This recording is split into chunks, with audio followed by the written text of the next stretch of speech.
یہ ہے مقبوضہ بلوچستان۔ آج اتوار 17 نومبر سال 2024 ہے۔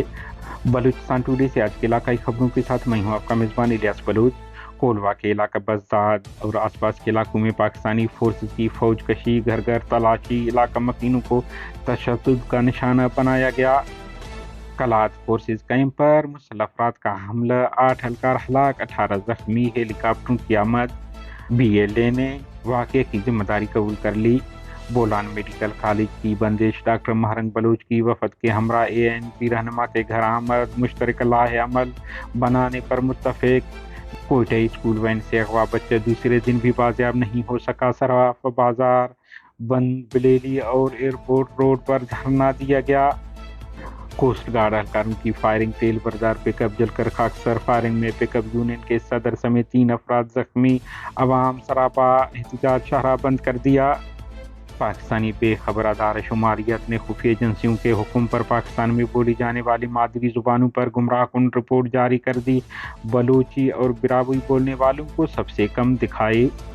ڈیرہ بگٹی میں سرماچار اور ڈیتھ اسکواڈ آمنے سامنے، 1 ڈیتھ اسکواڈ کارندہ ہلاک، 2 زخمی۔ پسنی کوسٹ گارڈ کے کیمپ پر حملے کی ذمہ داری قبول کرتے ہیں be L A.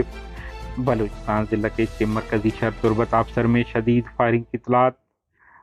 C B میں حالات کشیدہ، نام نہاد الیکشن میں حصہ لینے والے آزاد امیدوار عسکر مری کے پولنگ ایجنٹس کو پولنگ اسٹیشن جانے کی اجازت نہ دینے پر مری اتحاد نے شاہراہ بلاک کر دیا۔ بلوچستان مختلف اضلاع میں فائرنگ، روڈ حادثات میں 1 شخص ہلاک، محکمہ تعلیم کے آفیسر سمیت 3 زخمی ہو گئے۔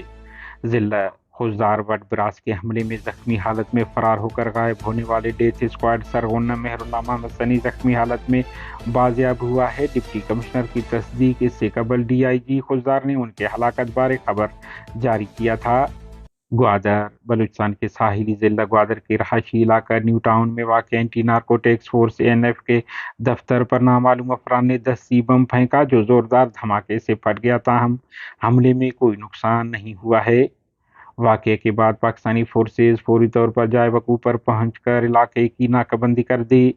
ضلع کلات کے علاقہ شاہ مردان میں پاکستانی فوج کے مرکزی کیمپ پر حملہ، ابتدائی اطلاع کے مطابق 8 سے زیادہ اہلکاروں کی ہلاکت اور متعدد زخمی ہونے کی اطلاعات ہیں۔ بتایا جا رہا ہے کہ ہلاک اور زخمیوں کو ہیلی کاپٹروں کے ذریعے سی ایم ایچ کوئٹہ منتقل کر دیا گیا ہے۔ حملے کی ذمہ داری بلوچ لبریشن آرمی کے ترجمان جینت بلوچ نے مختصر جاری بیان میں کی ہے، تاہم انہوں نے کہا ہے کہ تفصیلی بیان جلد جاری کیا جائے گا۔ ڈیرہ بگٹی کے علاقہ سنگسیلہ میں بلوچ آزادی پسندوں اور کھٹ پتلی بلوچستان کے وزیر اعلیٰ ڈیتھ اسکواڈ سرغنہ سرفراز بگٹی کے مسلح جتھے آمنے سامنے ہو گئے۔ بتایا جا رہا ہے کہ ڈیتھ اسکواڈ کارندے مقامی کاشتکاروں پر حملہ آور ہوئے، فائرنگ کی، جس پر سرماچار اطلاع پا کر مسلح جتھے کو گھیر لیا اور فائرنگ کے تبادلے میں 1 مسلح جتھے کے کارندہ ہلاک، 2 زخمی ہونے کی اطلاعات ہیں۔ کوئٹہ بلوچ یکجہتی کمیٹی کے سربراہ ڈاکٹر مہرنگ بلوچ کی قیادت میں وفد نے عوامی نیشنل پارٹی کے صوبائی صدر مشر اصغر خان چکزئی سے ملاقات کی۔ ملاقات میں بلوچ پشتون وطن میں جاری بدامنی، لاپتہ افراد، بارڈر کی بندش، تعلیمی اداروں میں فورسز کی مداخلت، قبضہ گیری، بالخصوص بولان میڈیکل کالج میں طلباء کی معمولی تکرار کو جواز بنا کر کالج اور کالج کے ہاسٹل کو بند کرنے اور دیگر بلوچ پشتو قومی مسائل پر تفصیلی گفت شنید ہوئی۔ ملاقات میں اس بات پر اتفاق کیا گیا کہ مذکورہ بالا تمام درپیش مسائل پر دیگر قوم دوست، وطن دوست سیاسی قوتوں سے مل کر مشترکہ متفقہ لاہ عمل بنانے اور اپنانے کی کوشش کریں گے۔ کوسٹ گارڈ اہلکاروں کی فائرنگ، تیل بردار پک اپ جل کر خاکسار، فائرنگ میں پک اپ یونین کے صدر سمیت 3 افراد زخمی ہو گئے، عوام سراپا احتجاج، پانوان کے مقام پر شاہراہ کو بلا کر دیا۔